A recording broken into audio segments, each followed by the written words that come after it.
Hai Sobat Bulog, saya Sylvia. Saat ini saya bertugas di divisi penjualan Perum Bulog. Selamat datang di Bulog Business Talk.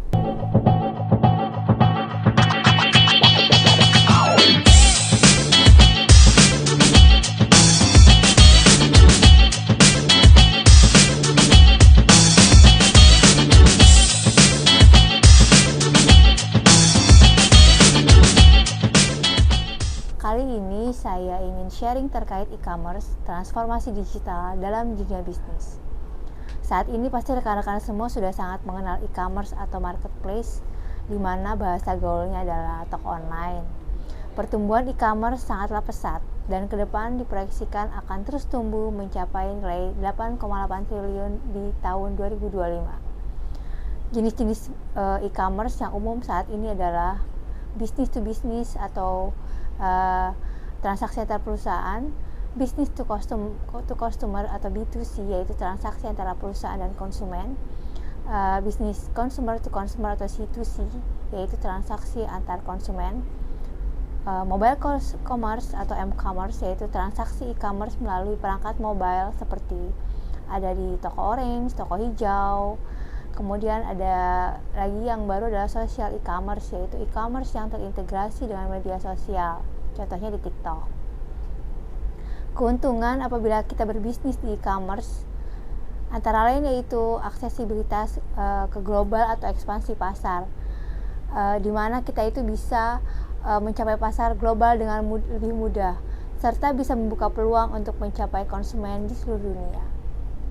Waktu dan ruang yang fleksibel, karena tidak ada batasan waktu atau lokasi untuk berbelanja. Biaya operasional yang dikeluarkan pun akan lebih rendah dibandingkan dengan bisnis fisik, karena tidak perlu membayar sewa toko fisik atau biaya overhead lainnya. Kemudian adanya kemudahan untuk membandingkan harga. Konsumen itu dapat membandingkan harga dengan mudah sebelum membeli. Kemudian adanya targeting dan personalisasi dari perusahaan yang menjual, memungkinkan perusahaan untuk mengumpulkan data atau konsumen dan memberikan pengalaman yang disesuaikan. Kemudian adanya data-data yang dapat dianalisis dan pengukuran yang akan lebih baik, karena dengan e-commerce itu menyediakan data yang dapat dianalisis untuk dapat meningkatkan efisiensi operasional dan keputusan bisnis yang lebih baik.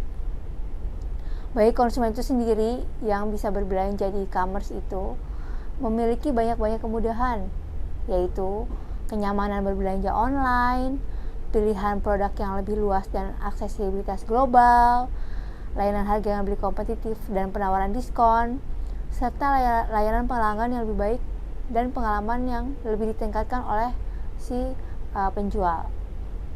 Namun tantangan pasti itu ada ya.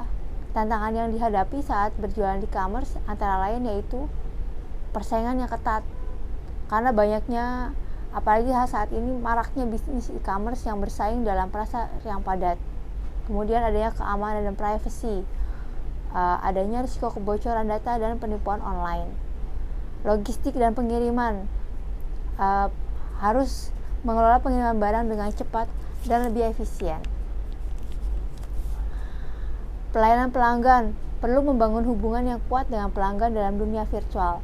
Misalnya memberikan promo-promo yang eksklusif atau adanya menu chat secara rutin yang dilakukan blast info kepada para pelanggan.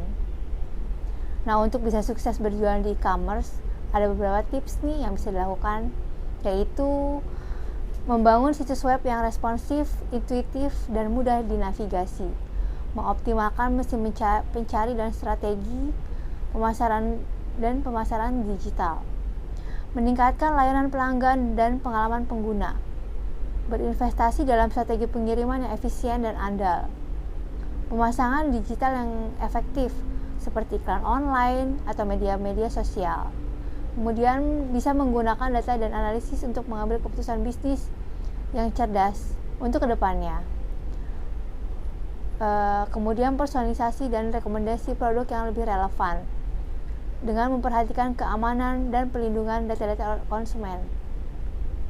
Saat ini contoh bisnis yang sukses dalam menjalankan e-commerce-nya yaitu Amazon dan Alibaba. Bulog sendiri saat ini memiliki toko e-commerce dengan 2 jenis pengelolaan. Yang pertama itu kita kerjasama dengan pihak ketiga, yaitu dengan PT Storesen Indonesia atau SSI di platform Shopee melalui ipanganan.com. Kalian pasti tahu kan? Yang kedua itu pengelolaan sendiri atau official store dan regular store, yaitu kita punya toko-toko di Bukalapak, Tokopedia, Shopee, Blibli, Grabstore, Orami, Mr. Aladin, dan juga TikTok Shop loh. Ada juga e-commerce lokal, yaitu ada di Keranjang Belanja Makassar dan Kita Beli Malang. Untuk pertumbuhan omset penjualan e-commerce sendiri semakin meningkat tiap tahunnya. Namun paling tinggi itu berada di tahun 2021. Di mana pada saat itu adanya momen pandemi. Masyarakat dibatasi oleh aktivitas sosial sehingga memaksimalkan aktivitas melalui sarana online, termasuk berbelanja melalui e-commerce. Kamu juga kan?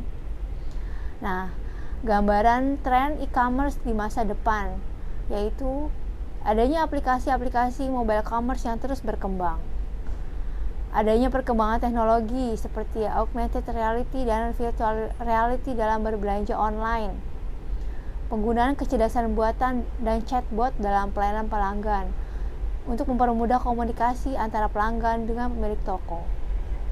Ekspansi pasar global dan integrasi platform lintas batas yang membuka peluang untuk mencapai konsumen di seluruh dunia. Nah, rekan-rekan, Sobat Bulog, e-commerce merupakan kesempatan besar nih bagi perusahaan untuk meraih kesuksesan dalam era digital. Dengan keuntungan dan manfaat yang ditawarkannya, perusahaan harus mempertimbangkan kehadiran online untuk terus mengikuti tren dan memenuhi kebutuhan konsumen. Dalam dunia yang terus berkembang ini, transformasi digital dan e-commerce adalah kunci untuk tetap bersaing dan tumbuh secara berkelanjutan. Sekian sharing dari saya tentang e-commerce. Semoga bermanfaat buat kita semua ya, Sobat Bulog. Dadah.